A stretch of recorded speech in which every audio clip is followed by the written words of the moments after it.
Study IQ IAS, अब तैयारी हुई अफोर्डेबल। नमस्कार दोस्तों, स्वागत है आप सभी का स्टडी IQ में। मैं हूं आपका दोस्त Rahul Saygaonkar.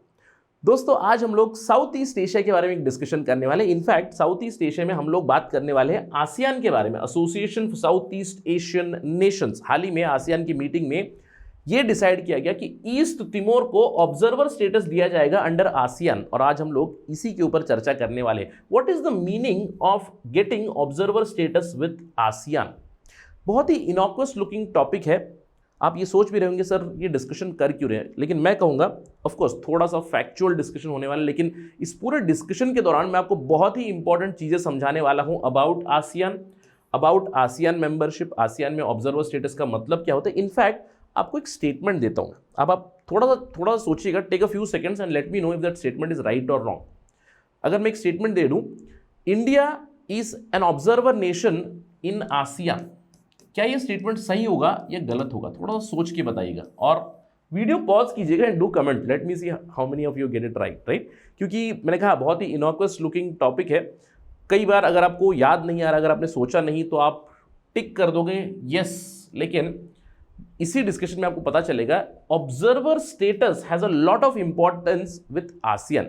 It may not be with other organization. जैसे नॉर्मली किसी ऑर्गेनाइजेशन की, रीजनल ऑर्गेनाइजेशन के बहुत सारे ऑब्जर्वर नेशंस होते हैं, बहुत सारे ऑब्जर्वर कंट्रीज होते हैं, लेकिन आसियान के साथ वो केस नहीं है। आसियान में ऑब्जर्वर स्टेटस पाना एक बहुत ही स्पेशल चीज़ है, एक बहुत ही इंपॉर्टेंट चीज़ है। ये क्यों है हम लोग इस डिस्कशन के दौरान जानेंगे। साथ ही साथ हम लोग थोड़ा सा ईस्ट तिमोर के बारे में जानेंगे इस डिस्कशन के अंत में, क्योंकि it becomes a very important topic for us. इसकी थोड़ा सा ज्योग्राफी के बारे में जानेंगे, लोकेशन के बारे में जानेंगे। All these things you would get in this particular video, right. चलिए चर्चा शुरू करते हैं, लेकिन उससे पहले आपको ध्यान रखना है, अगर आप यूपीएससी सिविल सर्विसेज की तैयारी करना चाहते हैं, स्पेशली सिविल सर्विसेज एग्जामिनेशन 2024, तो आप बहुत ही सही जगह पे है। You are at the right spot, क्योंकि हमारा फाउंडेशन बैच शुरू हो रहा है 30 नवंबर से, और ये जो फाउंडेशन बैच है this is going to be ideal for 2024 preparation. क्यों? ऑफ कोर्स दिसंबर से क्लासेस शुरू हो जाएंगी आपको, नवंबर 30 से शुरू, टेक्निकली मैं कहूँगा दिसंबर से। तो दिसंबर का एक महीना आपके पास रहेगा, पूरा 2023 आपके साथ रहेगा। 2024 मिड में आपकी प्रीलिम्स होगी, यानी कि ऑलमोस्ट 1.5 साल की आपकी कंटिन्यूस प्रिपरेशन चलेगी, और ये सबसे कॉम्प्रिहेंसिव प्रोग्राम आपके लिए डिजाइन किया गया है at a very very affordable price. पूरा कोर्स आपको मिलेगा फॉर 19,000 रुपीज़, अगर आप मेरा कोड इस्तेमाल करोगे for maximum discount Rahul live. तो एक काम कीजिएगा, just go to our website studiiq.com पे जाइए, या फिर अपना मोबाइल ओपन कीजिएगा, ऐप स्टोर पे जाइए, स्टडी IQ सर्च कीजिए, हमारे ऐप को डाउनलोड कीजिएगा। You will get all the details there. Just go check out and enroll for this as soon as possible. आपकी प्रीलिम्स की भी तैयारी हो जाएगी, आपकी मेंस की भी हो जाएगी, मैं कहूँगा आपकी पर्सनैलिटी टेस्ट की भी तैयारी हो जाएगी, क्योंकि we have 1-to-1 mentorship, we have group mentorship which will help you in personality development also, right. Go there for sure. चलिए चर्चा शुरू करते हैं। जैसे कि मैंने आपको बताया, हाल ही में ईस्ट तिमोर को आसियान ने ऑब्जर्वर का स्टेटस दिया है। इनफैक्ट आसियान की लेटेस्ट मीटिंग में उन्होंने इन प्रिंसिपल अप्रूवल भी दे दिया है East Timor, that they are welcoming East Timor in ASEAN. तो आपको ध्यान रखना है, अगर मैं आपसे एक सवाल पूछूं कि आसियान में कितने मेंबर्स हैं, अभी भी आज की तारीख में भी आसियान में केवल 10 मेंबर्स हैं। 11th मेंबर परहैप्स आने वाले फ्यूचर में ईस्ट तिमोर जरूर बन सकता है, right. Let us try to understand exactly हुआ क्या है। जैसे कि मैंने आपको बताया, ईस्ट तिमोर को ऑब्जर्वर का स्टेटस दिया गया। उससे पहले आसियान क्या है, एक छोटा सा प्रीव्यू। हम क्वाइट श्योर कि बहुत सारे लोग इस चीज को जानते हैं। ASEAN is a regional grouping, association for south east Asian Nations. 1967 में ये फॉर्मली आया था, लेकिन 1967 से पहले भी इसके रूट्स है। साउथ ईस्ट एशियन रीजन में 3 कंट्रीज साथ में आई, थाईलैंड, फिलीपींस और मलाया, यानी कि मलेशिया, उस समय मलाया था। तीनों साथ में ही 1961 में, which is considered as a precursor for the ASEAN. Eventually 1967 में ये एक रीजनल ब्लॉक बना। आज मैं कह सकता हूँ कि आसियान एक पॉलिटिकल और इकोनॉमिक यूनियन है, जहाँ पे 10 कंट्रीज साथ में आती है जो एक दूसरे की मदद करती हैं। इकोनॉमिकली तो काफ़ी क्लोज है ये कंट्रीज, एक फ्री ट्रेड अग्रीमेंट भी बन चुका है। इनकी बहुत सारी पॉलिसी, जैसे कि political policies, security, military policies भी काफ़ी साथ में अलाइन होती है। इसका हेडक्वार्टर्स आता है जकार्ता, इंडोनेशिया में, आपको ध्यान रखना है, राइट। अब एक और सवाल पूछता हूं आपसे, इंडोनेशिया की कैपिटल सिटी क्या है? Is it Jakarta, is it Bali, is it some other city? Just let me know in the comment section, right? Confusion बहुत बार होता है इससे भी, ठीक है। अब आसियान, जैसे कि मैंने आपको बताया, आसियान डिक्लेरेशन आया कब? 1967 में। आज उसमें 10 कंट्रीज है, लेकिन शुरुआती दौर में इट वाज आसियान 5 कंट्रीज थे। और मैं अप्रिशिएट करूंगा अगर एस्पिरेंट इसको भी याद रखें, Indonesia, Malaysia, Philippines, Singapore and Thailand, in 5 countries ने मिलकर पहले आसियान की नींव रखी थ्रू आसियान डिक्लेरेशन, राइट। अब शुरुआत में जब आसियान बना था 1967 में, 1960s में it was the era of cold war. अब कोल्ड वॉर में कम्युनिज्म भी स्प्रेड कर रहा था और लिबरल ब्लॉक यानी कि western block led by United states of America वो कम्युनिज्म को रोकना चाहते थे। इसीलिए साउथ ईस्ट एशिया में कम्युनिज्म ना स्प्रेड हो, कम्युनिस्ट आइडियाज ज्यादा ना फैले, इसीलिए इन्होंने काफी प्रमोट किया था for the beginning of ASEAN. Although US का काफी ज्यादा पुश था इन क्रिएशन ऑफ आसियान, लेकिन आसियान एज अ बॉडी एक बार बनने के बाद आसियान का बहुत पोटेंशियल था। इनफैक्ट आज मैं कह सकता हूं कि यूरोपियन यूनियन तो यार एक सुपरा नेशनल ऑर्गेनाइजेशन बन चुका है जहां बॉर्डर्स वगैरह सब कुछ डाइल्यूट हो चुके हैं, लेकिन उसके पीछे अगर कोई रीजनल ब्लॉक आता है तो मैं कहूंगा ASEAN would come, some other areas which have done well, but ASEAN has done very very well in terms of regional integration. Clear? जैसे कि मैंने आपको बताया शुरुआती दौर में 5 मेंबर्स थे, इसमें 5 और ऐड हुए। आसियान के first 5 members in 1967 Thailand, Philippines, Malaysia, Indonesia and Singapore. इसके बाद 5 और मेंबर्स इसमें ऐड हुए हैं, ब्रुनेई दारुसलाम 1984 में, उसके बाद CLMV, शॉर्ट में ध्यान रखना है CLMV, right, that means Vietnam, लाओ, म्यांमार और Cambodia in that particular sequence join हुए थे। इनफैक्ट अगर आसियान की मेंबरशिप के बारे में आपको जानना है, एक छोटा सा एक्रोनिम था जिससे मैं याद रखता था, right, acronym I used to remember it by MBBS, right, then LIC, then private का शॉर्ट फॉर्म PVT। इसमें बस आपको ध्यान रखना है this M is Malaysia, 1B is Brunei, another B is Burma, Myanmar को बर्मा कर दिया था मैंने, और इसके अलावा then there is Singapore, then there is Laos, Indonesia, Cambodia, Philippines, Vietnam and Thailand. 10 countries, ध्यान रखना है अभी भी यहाँ पे 10 ही कंट्रीज हैं, 11 नहीं है। 11वीं कंट्री हो सकती है ईस्ट तिमोर, राइट। अब सवाल ये उठता है कि who can become member of ASEAN? क्या आसियान का मेंबर बनना इतना आसान है? सवाल है क्या इंडिया आगे चल के आसियान का मेंबर बन सकता है क्या? इसका आंसर होगा नो। अब ये एक बहुत ही इंटरेस्टिंग स्निपेट मैं आपके सामने लाया हूं from my preparation days, right, blast from the past. क्यों? क्योंकि 2017 में भी ये बहुत बड़ा चर्चा का विषय बन चुका था जब फिलीपींस के प्रेसिडेंट रोड्रिगो दुतर्ते ने एक स्टेटमेंट दिया था कि टर्की और मंगोलिया आसियान के मेंबर्स हो सकते हैं, आसियान को ज्वाइन कर सकते हैं, इस तरह का स्टेटमेंट दिया था। टेक्निकली आपको ध्यान रखना है दे कैन नॉट ज्वाइन। अब क्यों? ये हम लोग जानते हैं क्योंकि आसियान का एक्सपेंशन मैंने आपको बताया, पहले 5 कंट्रीज थे, उसके बाद 5 और कंट्रीज ज्वाइन हुए, तो आसियान का खुद का एक्सपीरियंस काफी चेकर्ड रहा है। ऑल्दो ब्रुनेई के साथ ज्यादा दिक्कत नहीं है, ब्रुनेई दारुसलाम के साथ ज्यादा दिक्कत नहीं है, क्योंकि ब्रुनेई दारुसलाम 1984 में इंडिपेंडेंट हुआ तो उसको उन्होंने इंडक्ट कर लिया, ज्वाइन करा दिया। लेकिन जो आगे वाली 4 कंट्रीज जिन्होंने ज्वाइन किया, जिन्हें CLMV में कह सकता हूं, राइट, CLMV जिन्होंने ज्वाइन किया, इनके साथ काफी दिक्कत हुई आसियान को शुरुआती दौर में। क्यों? क्योंकि दोनों की, जैसे अब आसियान का लीडर मैं कह सकता हूं उस समय पे economic giant Singapore, right, Singapore economically काफी स्ट्रांग था, तो एक बहुत ही बड़ा डिफरेंस था इन terms of economic development. CLMV countries आज भी जब हम लोग ये एक्रोनिम इस्तेमाल करते हैं CLMV, इसका मतलब क्या है? आसियान के अंदर जो बैकवर्ड कंट्रीज है उसके लिए CLMV टर्म इस्तेमाल किया जाता है, राइट। अब उस समय पे इंटीग्रेशन में बहुत ज्यादा दिक्कत हुई। इसके अलावा M यानी कि म्यांमार जो कंट्री है, मैं कहूंगा म्यांमार के साथ बहुत बड़ी प्रॉब्लम हुई। Even now military is ruling that, military junta is there. इससे पहले भी बहुत सारे मिलिट्री कूस हो चुके हैं म्यांमार में, तो उनके साथ डील करने में काफी दिक्कत हुई। और इसीलिए आसियान ने जब उनका चार्टर आया तो उन्होंने क्लियर कट डिफाइन कर दिया कि कौन ज्वाइन कर सकता है, कौन ज्वाइन नहीं कर सकता है। क्लियर? तो आसियान के चार्टर में क्या लिखा हुआ है, कौन ज्वाइन कर सकता है? सबसे पहले ज्योग्राफिकल लोकेशन आपकी साउथ ईस्ट एशिया में होनी चाहिए। You have to be a part of South east Asia, तभी आप ज्वाइन कर सकते हो। एक ज्योग्राफिकल क्राइटेरिया है। दूसरा है कि दूसरे जो मेंबर्स है, अभी जो 10 मेंबर्स है, इन 10 के 10 मेंबर्स को यूनानिमसली ओके कहना पड़ेगा, तभी आप ज्वाइन कर सकते हो। तीसरा क्राइटेरिया है कि आपको, अगर आप ज्वाइन करना चाहते हो तो आप अप्लाई कर सकते हो आसियान में, और आपको आसियान के चार्टर को एडहेयर करना पड़ेगा। इसके अलावा फाइनली इन्होंने एक और चीज ऐड कर दी कि अगर आपको ज्वाइन करना है तो आपको कुछ ऑब्लिगेशंस कैरी आउट करनी पड़ेंगी of ASEAN. This is the basic criteria. कौन ज्वाइन कर सकता है? अब टेक्निकली मैं कह दूं कि इंडिया ज्वाइन कर, नहीं, India is not a part of South east Asia technically, right. South Asia हम लोग कहते हैं, साउथ ईस्ट जब एक्सटेंडेड डेफिनेशन दे तो शायद, लेकिन टेक्निकली इंडिया के नॉट ज्वाइन, राइट। अब ऑब्लिगेशंस क्या होंगे?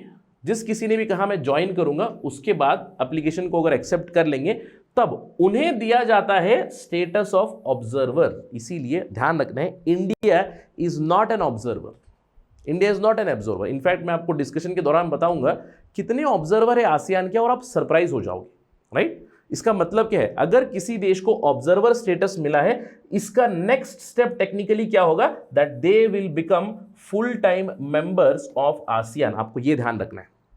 इसीलिए मैंने आपको बताया कि दूसरे रीजनल ऑर्गेनाइजेशन में कुछ और क्राइटेरिया होता होगा, जहां पे बहुत ज्यादा ऑब्जर्वर नेशंस होते हैं, बहुत ज्यादा ऑब्जर्वर पार्टीज होते हैं, लेकिन आसियान में ये नहीं है। आसियान में अगर कोई ऑब्जर्वर पार्टी बना, अगर कोई ऑब्जर्वर नेशन बना, इसका मतलब है अगला लॉजिकल स्टेप होगा that they would become ASEAN's members provided they carry out these obligations. और अभी फिलहाल East Timor has been declared as observer, क्योंकि ईस्ट तिमोर पिछले 10 सालों से, 2011 से वो कोशिश कर रहे हैं कि वो आसियान को ज्वाइन करे। उन्होंने अप्लाई किया था 2011 में ही, फाइनली उन्हें ऑब्जर्वर का स्टेटस अभी दिया गया। अब जब वो ऑब्जर्वर बन चुके हैं तो ईस्ट तिमोर को करना क्या पड़ेगा? क्या ऑब्लिगेशंस है उनके सामने? देखिए, ये है ऑब्लिगेशंस, यानी कि सबसे पहले आपको आसियान की मीटिंग्स अटेंड करनी पड़ेगी।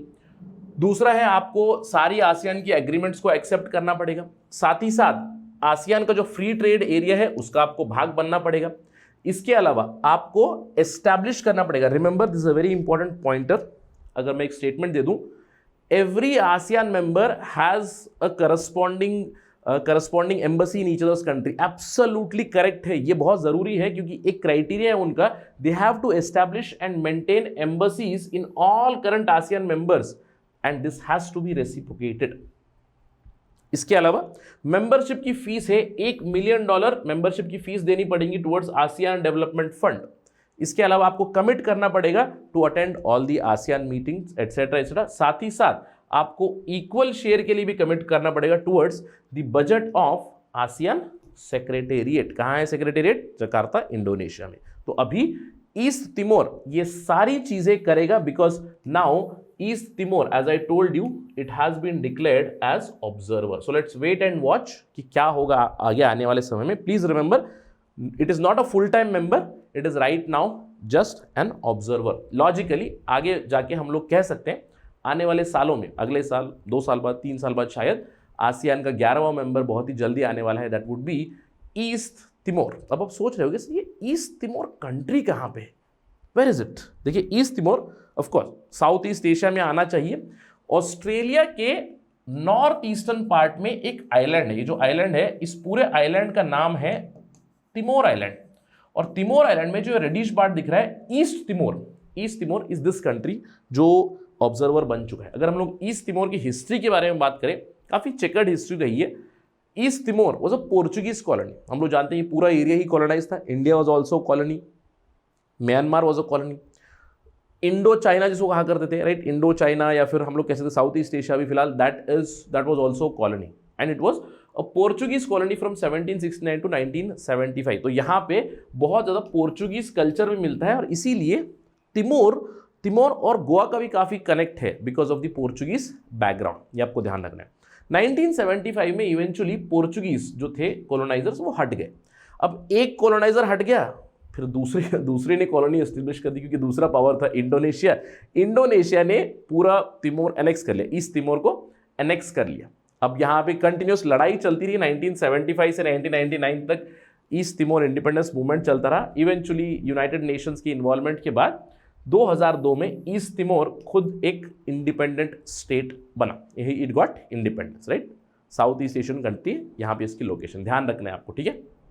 अब जैसे ये चीज हुई है ना ईस्ट तिमोर, वैसे ही अगर आप एक छोटा सा एक और आइलैंड है आपको ऑस्ट्रेलिया के नॉर्थ वेस्टर्न साइड में मिलेगा। नाउ दिस पर्टिकुलर आइलैंड, वहां पे भी वही सिनारियो है कि आपको आधा इंडोनेशिया मिलेगा और दूसरी तरफ आपको मिलेगा पापुआ न्यू गिनी, राइट। तो एक और आइलैंड भी है। तो इसीलिए ईस्ट तिमोर में आपको ध्यान देना है, ईस्ट तिमोर का एक ही नेबर है, that is Indonesia everywhere.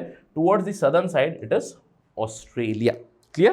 This is the location. अब ईस्ट तिमोर को हम लोग थोड़ा सा क्लोजली डाइसेक्ट करके जब देखेंगे, तो जैसे कि मैंने आपको बताया तिमोर आइलैंड को डिवाइड कर दीजिएगा, ईस्टर्न साइड में आपको ईस्ट तिमोर मिलेगा, इस तरफ Timor which is the part of Indonesia. लेकिन यहाँ पे एक छोटा सा एनक्लेव भी है, ओक्यूसी एनक्लेव है। इसके अलावा छोटे से आइलैंड है, अतौरो और याको आइलैंड है, जो पार्ट है ईस्ट तिमोर के ही, राइट। इसके अलावा ईस्ट तिमोर को और ऑस्ट्रेलिया को डिवाइड करता है Timor Sea, please remember Timor Sea divides East Timor and Australia. इसके अलावा there is Ombai Strait which divides the Alor island of Indonesia and East Timor. इन चीजों को थोड़ा सा ध्यान रखिए। इसके अलावा ईस्ट तिमोर में प्रिडोमिनेटली 2 लैंग्वेजेस चलती है। ईस्ट तिमोर की अप्रॉक्सीमेट पॉपुलेशन होगी 10-11 लाख के आसपास, 2015-16 का उनका सेंसस था, 10-11 लाख के आसपास। और उनके 2 मेन लैंग्वेजेस है, एक तो हो गई पोर्चुगीज और दूसरा लैंग्वेज है तेतुम। इसको ध्यान रखिएगा, Tetum, very important thing. Tetum is a Austronesian language, right, बहुत ही जरूरी है तेतुम। कई बार ऐसे भी सवाल आ सकते हैं, लैंग्वेज कहाँ से है, जो पेयरिंग वाले सवाल आ सकते हैं। Tetum is another language spoken here. इसके अलावा मेजॉरिटी पॉपुलेशन यहाँ पे है, कैथलिक पॉपुलेशन मिलती है आपको ईस्ट तिमोर। इसको तिमोर लेस्ते भी कहते हैं, तिमोर लेस्ते। क्यों? Again this लेस्ते word it is actually east. अब ये टर्म ही है ईस्ट इन पोर्चुगीज। आपको पोर्चुगीज लैंग्वेज में इसका मतलब होगा ईस्ट। Alright, clear? तो ये थोड़ा सा इंफॉर्मेशन था ईस्ट तिमोर के बारे में, कई बार इस पे भी सवाल बन सकते हैं। जाते जाते एक छोटा सा आपको इंफॉर्मेशन दूंगा, right, just for your information. ASEAN के कितने ऑब्जर्वर्स हैं, इससे हमें पता चल जाएगा कि ईस्ट तिमोर के जल्दी ही मेंबर बनेगा, क्योंकि आसियान के केवल 2 ऑब्जर्वर्स हैं, 2 observer states. One is Papua New Guinea. Papua New Guinea became observer इन 1976। अब आप सोच रहे होंगे सर ये अभी तक मेंबर क्यों नहीं बना? क्योंकि जैसे कि मैंने आपको बताया यूनानिमिटी का क्लॉज है। पापुआ न्यू गिनी और इंडोनेशिया के भी रिलेशंस काफ़ी चेकर्ड है। इनफैक्ट जो मैंने आपको दिखाया यहाँ पे, एक छोटा सा पापुआ न्यू गिनी का मैप आपको बताया था यहाँ पे, जैसे कि इस पर्टिकुलर इंडोनेशियन पार्ट में ऑलरेडी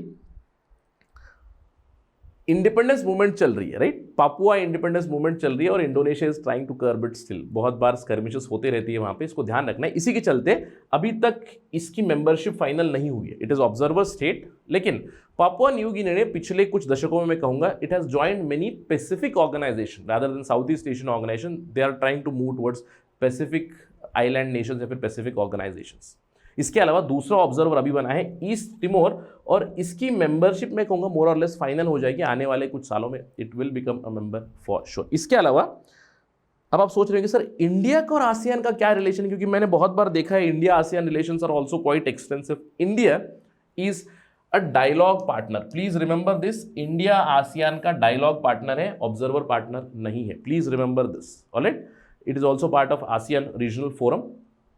इंडिया डायलॉग पार्टनर बना 1995 में। इनफैक्ट इस लिस्ट में मैं एक और कंट्री ऐड कर दूंगा, यूके, जो शायद 2021 में डायलॉग पार्टनर बना था। इसके अलावा ASEAN has also sectoral partners like Pakistan, Norway, Switzerland and a development partner Germany, right. Only 2 observers, only 2 observers. ध्यान रखिए, India is not observer, only 2 observers are East Timor and Papua New Guinea. Please remember this, क्योंकि ये सारे pitfalls हैं जिससे मुझे लगता है कि एमसीक्यू में गलती कर सकते हैं aspirant. That's why I am harping so much on the data. इसलिए मैंने आपको शुरुआत में ही बताया था, थोड़ा सा फैक्चुअल डिस्कशन हो सकता है, but very important information from exam perspective. Let's wait and watch कि ईस्ट तिमोर जो अभी ऑब्जर्वर बन चुका है, कि क्या वो जल्दी ही आसियान का फुल टाइम मेंबर बनेगा। जब भी अपडेट आएगी तो will discuss that again on study IQ for sure.